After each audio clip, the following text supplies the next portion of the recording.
Hey UU community, how's it going? It's Team Nightmare here. I'm James Rodriguez. For those who know, I'm the 6th place Harpie player from Arizona Regionals. This video is going to be answering some questions that I've kind of noticed from Cordero and Slim's channel. Shout out back to you guys, thank you for that post. So yeah, I'm going to go walk through. I have one of my friends here who's going to help mediate some of the discussion with me and just explain some of the choices a little more thoroughly. And a lot of people were kind of questioning why I did some things, and it was just awkward and weird to some people. So we'll go ahead and start. Alright, so start off, one of the main questions was, why did you opt to not run Monk in the deck? So in my previous builds, I've commented on this on some of the channels, is that I used to run Monk, and Monk really offers some explosive plays, especially with Hysteric Sign. Given yes, you plus even if they failure or max see it, but what I opted for this regional is to go for consistency over explosiveness. And so by opting not to run the Monk, I was less susceptible to the Baylor and max C plays, and the only time I could really do that was going to be on my channeling play, which I was okay with just leaving my Pet Dragon in defense. That's 2500 defense, so it's not usually going to get ran over pretty easily. And with a heavier back row, I can secure the game pretty easily. Will I switch back to Monk in the future? Maybe. I think Monk is best suited for the Divine Mist Valley build, which actually is another question people are asking, if they believe pure Harpies are better than Divine, and the truth is I haven't tested with the Divine enough to really say. From testing I did do, there's a lot of inconsistencies I had with the deck. You really need the Dancer and the field spell really early in the game, which is why I believe Monk is necessary for that build, but not so much for pure Harpies. Okay, and speaking of Pet Dragons, why did you run 2 instead of the 1? So, one thing I noticed when I was running Pet Dragon at 1, for some reason I always draw Pet Dragon pretty early in the game, and so I opted for the second one just so I can guarantee that Draco Sack play early enough. I pretty much opened Draco Sack in at least once in every single match that I played. So first turn Draco is a really powerful play in this format, and with the back row to support, it's really hard to get around. Okay, and with the hype behind Dancer with the release of Joey's World, why did you only run 1 instead of how everybody's saying you should run 3 to max it out? So again, this is kind of back to pure versus the Divine. Again, you're going to have to run 3 for the Divine build because you need that to trigger your fill spell. Whereas in pure Harpies, Dancer is really only good if you draw this combo, opening hand. So you need to draw the back row destruction. You need to draw a good opening play like Draco Sack. And so I was noticing when I was running Dancer at 2, it was just very subpar. It's weak on its own, and without any good combos or speed plays to go with it, you really can't do much besides pop the back row. So I opted to run it to 1 and search it when I need it off of the sign. So usually this is the main combo I would search off of Hysteric Sign. And from there you push, bait out the back row, and then if they still happen to have a response to Dancer, you still have your combo in reserve for next turn. So I may bump it up to 2 in the future. I have about a month or so until ARG circuit in St. Louis, so this may come up to 2, I'm not sure yet, but for now I'm running it at 1. Okay, and in the main deck, how did Tempest and Zephyros run? Was the Zephyros ever cloggy? And Zephyros and Tempest are almost never dead draw to me. I have so many discard outlets that I feel these are one of the best cards to actually discard because they don't feel like a neg to me. Just because Zephyros gives you a lot of recursion plays, and Zephyros is best played by waiting until later in the game. It is another out to the game. It's a way to finish and close the game early. You can recycle your Hysteric Sign, your party especially. I mean, having your essentially rekindling come back to your hand is pretty good. And then also against dragons, you can save your field spell so that it doesn't get destroyed, and next turn you can remove their field spell as well. So as far as Tempest goes, this was more dead draw occasionally, and that's only when I didn't draw. Usually if I drew this in a bad hand, my hand was already bad to begin with. So it wasn't necessarily that this made this bad, it's just that the hand, that's just inherently the hand that it was.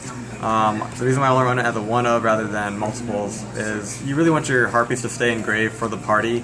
And so this just gives you more rank 7 plays and allows you to push for that extra damage to also close the game. And again, I run the Velvet Chain, which I guess we'll get to a little bit later, but you can pitch these really easily. They're good openings. So.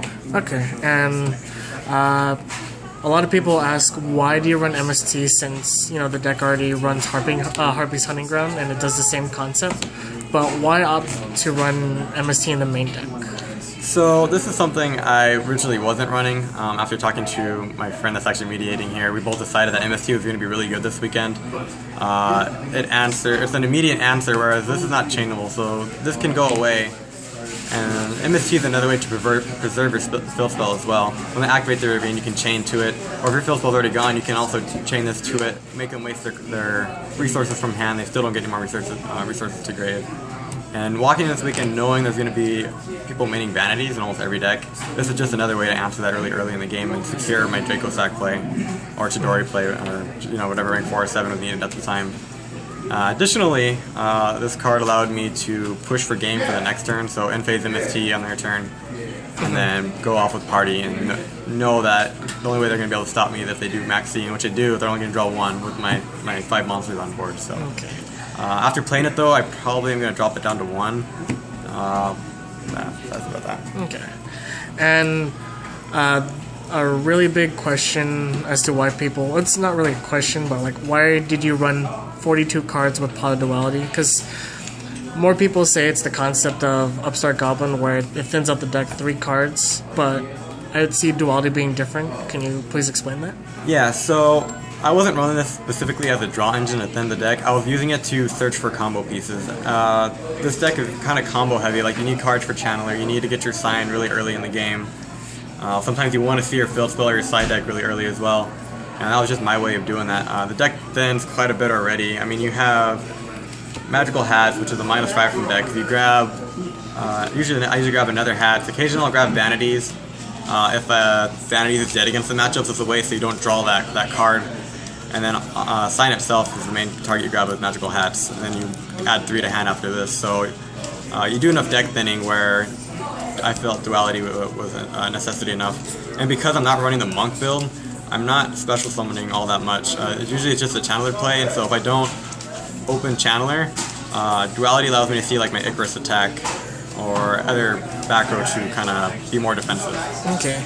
And after this weekend, will you be dropping down to 40 cards? Yeah, so after playing this weekend, I realized that Bottomless and Mirror Force didn't do very much for me. So I'll probably be cutting these and dropping the deck down to 40. So everything else should probably be the same. I'll be testing Divine Harpies and then also Dancer a little bit more to see which build I want to play at St. Louis. So. Alright, and to the card to your left right there, people are really wondering why did you play Icarus Attack in the main? So I've had quite a bit of hate on me running Icarus Attack. And the thing with Icarus Attack is you really want to save it in the game for when they try to waste resources to either get rid of your monster or get rid of your Icarus Attack itself. And in this exchange, you're going to be negging them at least 1. It disrupts a lot of plays too. I mean, you can stop their synchro plays mid-summon. A lot of times they'll go 1 level 7 dragon and go to breeze, target one of their level 1 Flameball Guard. And you can just pop their dragon, which is actually one play I did this weekend. So now they have 2 weak tuners on board with no way to use it. Also, it's another way to pop your Hysteric Sign. I don't do that very often, but sometimes it's necessary to make sure you can go off next turn and secure the game. Again, it's the same reason as MST as well. You can pop their back row and secure your game for next turn. Okay. And this is more of a generic question, but why Wing Blast over Regeki Break?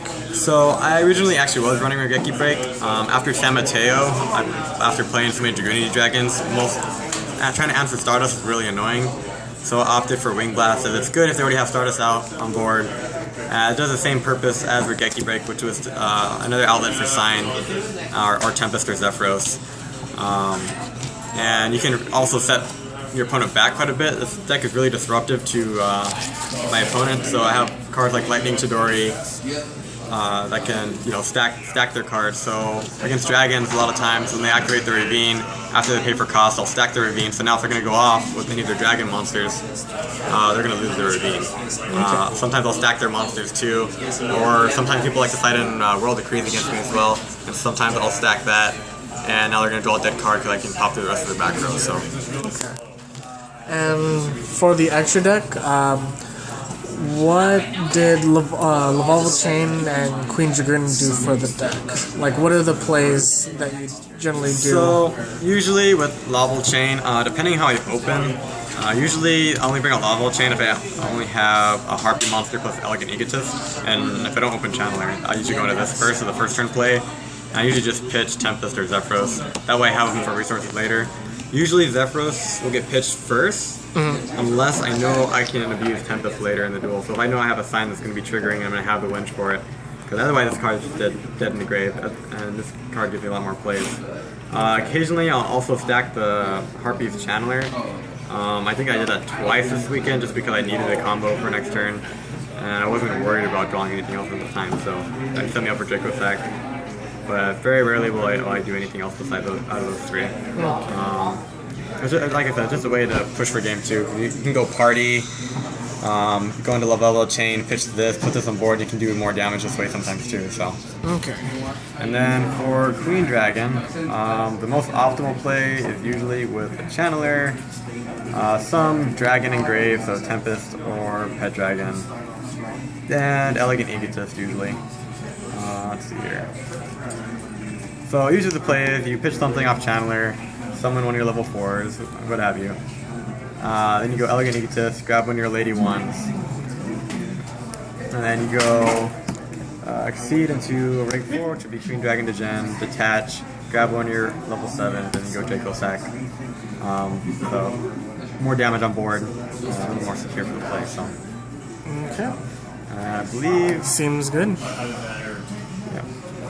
Alright. I believe that is the end of the questions. So any further comments or anything? Yeah, just I'll be testing this deck, and hopefully I can give Harpie their first premier top at St. Louis. So keep an eye out for me. Thank you guys for watching. Comment, rate, subscribe. If you have any other questions, I'll be doing my tournament report pretty soon too, and describe some of my matchups. So thank you.